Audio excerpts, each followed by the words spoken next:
What's up, guys? We're back for episode 3 now of the Retro Gamers Music Show. And this one we're starting with a theme. We actually have a theme going, and that is intros. So game intros, be that title screens or, in the later sort of generations, an actual intro video as your game's booting up. But so there's no real set rules, as long as it's one of the sort of opening bits of music that you hear when you're playing a game. And we're going to go through some of the more badass ones today. So I haven't really decided what we're going to go first. I'm going to pick one at random. Here we go.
That, guys, there was the overture to Broken Sword 2, The Smoking Mirror, which is my favourite of the sort of original Broken Sword games. I haven't actually played any of the more recent ones, but that one, I just enjoyed the story a lot more than the first one.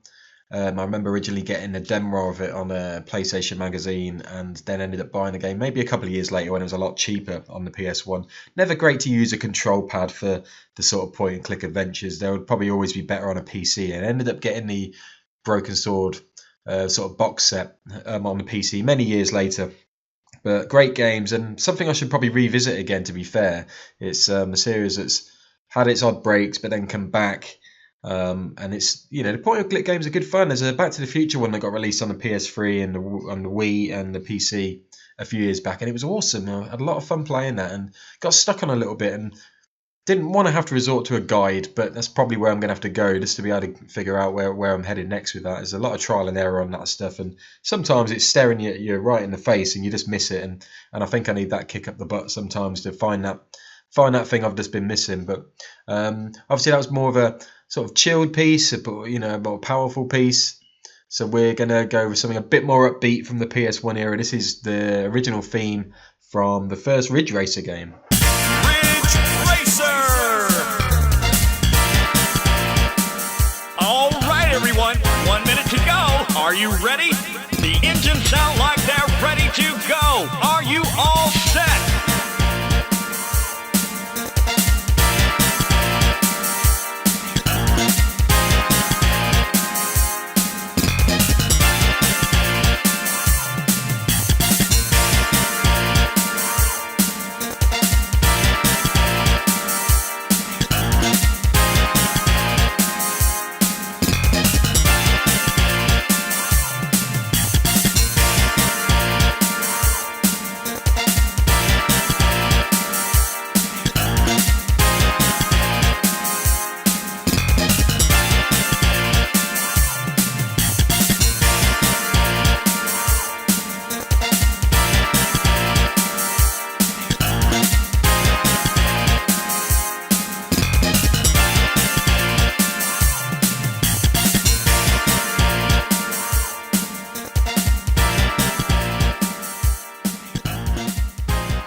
Man, I forgot how annoying that commentator's voice was on that game.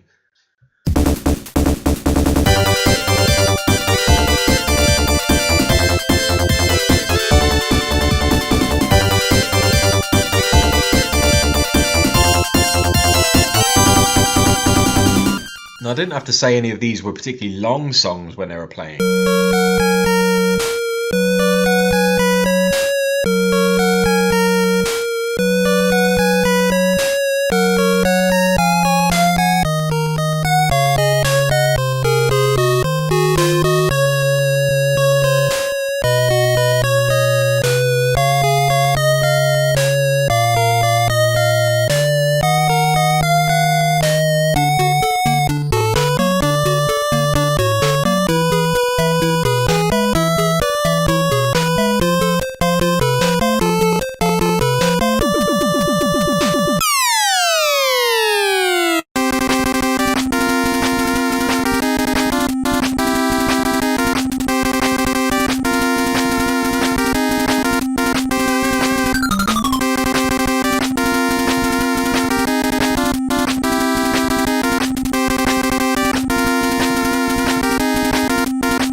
See, there's where we cheat slightly, because there, you might have not realised, was actually 2 tracks put back to back there. So you've kind of got like almost like a prologue and then a title screen. So certain games would have that, certain games will have, like with that Sonic the Hedgehog 3 one we just played, very quick, less than 10-second snippet just to get the game up and running basically. But with the Mega Man one, we had the story and then the main title screen. You throw them back to back as one track, they kind of blend together nicely. So going to do that again now, and this is from Super Metroid, which one of my all-time favourite games. And to be fair, I could have happily used the Super Nintendo soundtrack original, and it's a thing of beauty. It brings out the best in that console's sound capabilities. Probably my favourite soundtrack from the 16-bit era. But I'm actually using a couple of fan-made remixes of the sort of 2 opening parts for Super Metroid. This is by someone called Tenchucks, who released the whole album, actually, the full soundtrack he released. It was done for charity. It's probably best part of 10 years since he's put it out, and I'd like to think it's still available online, so it's worth looking out for that. That's Tenchucks' version of Super Metroid. So I'm going to play a couple of tracks back to back of that. Thing of beauty, guys. Listen to this one.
last Metroid is in captivity.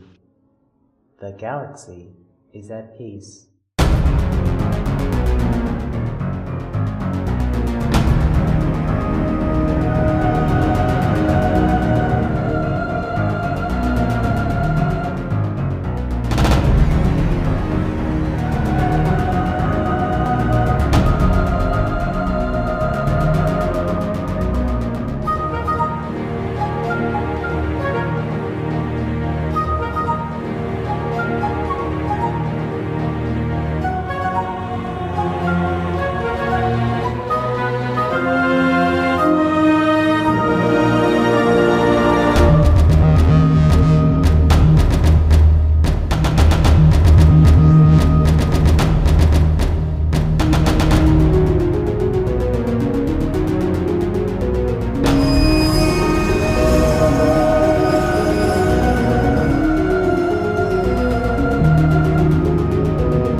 hats off to Tenchucks there for turning an already epic soundtrack into something pretty impressive there. So yeah, please try and find that online and show support to the guy who's produced that.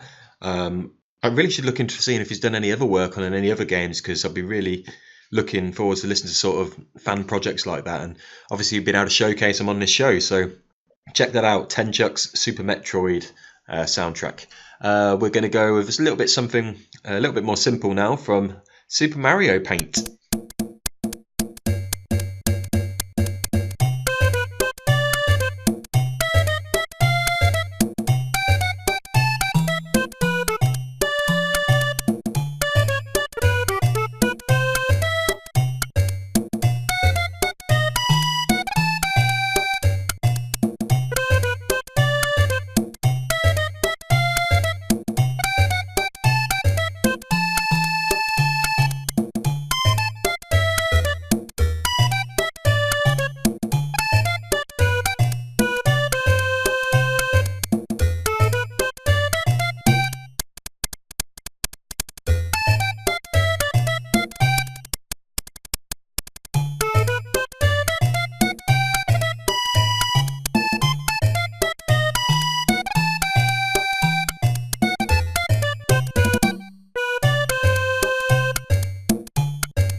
There was always one reason why you might actually sit and listen through the whole of the Super Mario Paint, Mario Paint's intro, is because you can actually fool around with the title screen. Obviously, you're using the mouse on the game because it's like an art package and a music and animation package.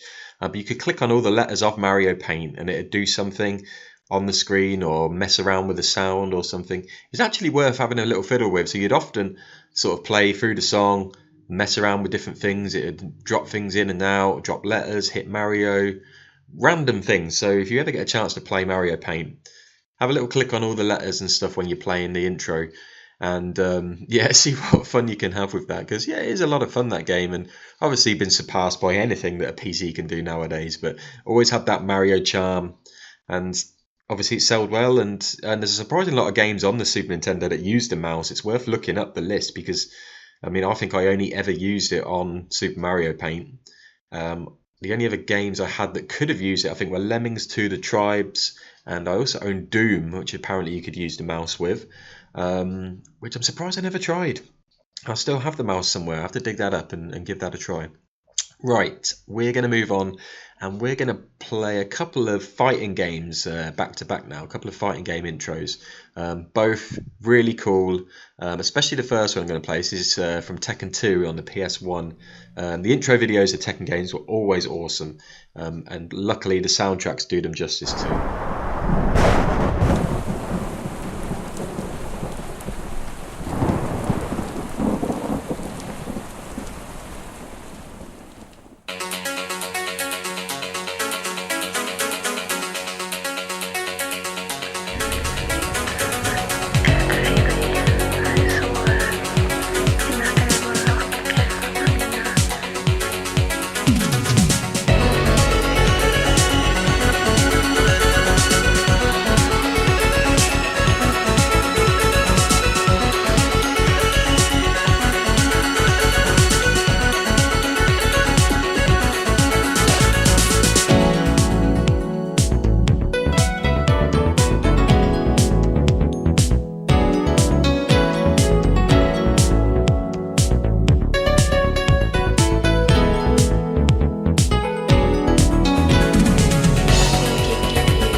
straight into Killer Instinct.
God, that was so 90s, but in a good way, obviously. That's two ultimate, popular, amazing fighting games from the mid 90s that both had awesome intros, and I had to let that Killer Instinct one play out with the player selection screen. Or more so, that was the screen I think when your fighter was getting to pick who they were going against. But that's good to play out like that. I like being able to play 2 tracks from back to back that sort of a joint in a video game. It kind of just works, you know. And I'm going to say this about Killer Instinct. It's a little bit controversial, but I think it's aged a hell of a lot better than the original Mortal Kombat games have. I think maybe it just came out at a time of when the 3D fighter was starting to take off, like Tekken and what else did we have? Virtua Fighter and games like that. So it was popular, yes, and it's got a big fan base, but I don't think it's necessarily remembered as well as your Mortal Kombats and your Street Fighters. And that's a shame, because to this day, Killer Instinct, I feel, is a hell of a lot more playable now than the first 3 Mortal Kombat games. Yeah, you can shoot me down in the comments for that, but that's just the way I feel. But what a game, worth going back and playing. Arcade version, Super Nintendo version, doesn't even matter. Killer Instinct Gold on the N64, they're all very playable to this day. Awesome soundtrack. I remember the Super Nintendo one came with a CD, which happened with a few games from Rare around that time, because I know Donkey Kong Country did. And speaking of Donkey Kong Country, we're going to play the intro to the first Donkey Kong Country game. You should all know this one. Let's rock it.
Very funky.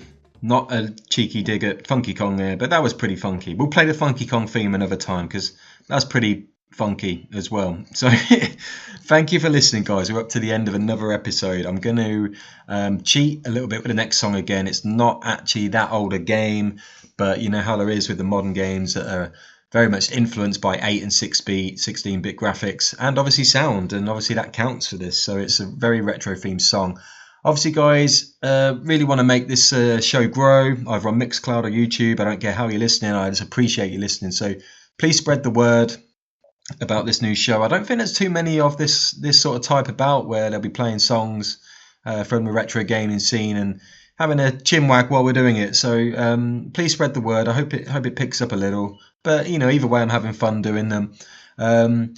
Leave in the comments some of the themes for different shows you'd like to hear next, because obviously it came to me to do this one on intros, which is obviously, you know, every game's got an intro theme more or less. You know, we could do a ton of these ones alone, but I've got a few other theme ideas I want to go with. But yeah, leave your comments on what you'd like to see, or name some of your favorite games, and we might be able to sneak in a track or two for that. I always like the element of surprise though, so I don't ever give too much away in the descriptions about what's going to be on each show. I want you to listen and wait and see and be surprised. Maybe you'll hear something you'll love. Yeah, but thank you for listening again, guys. I'm going to end with a track, well, obviously an intro track from the very awesome game that is Shovel Knight.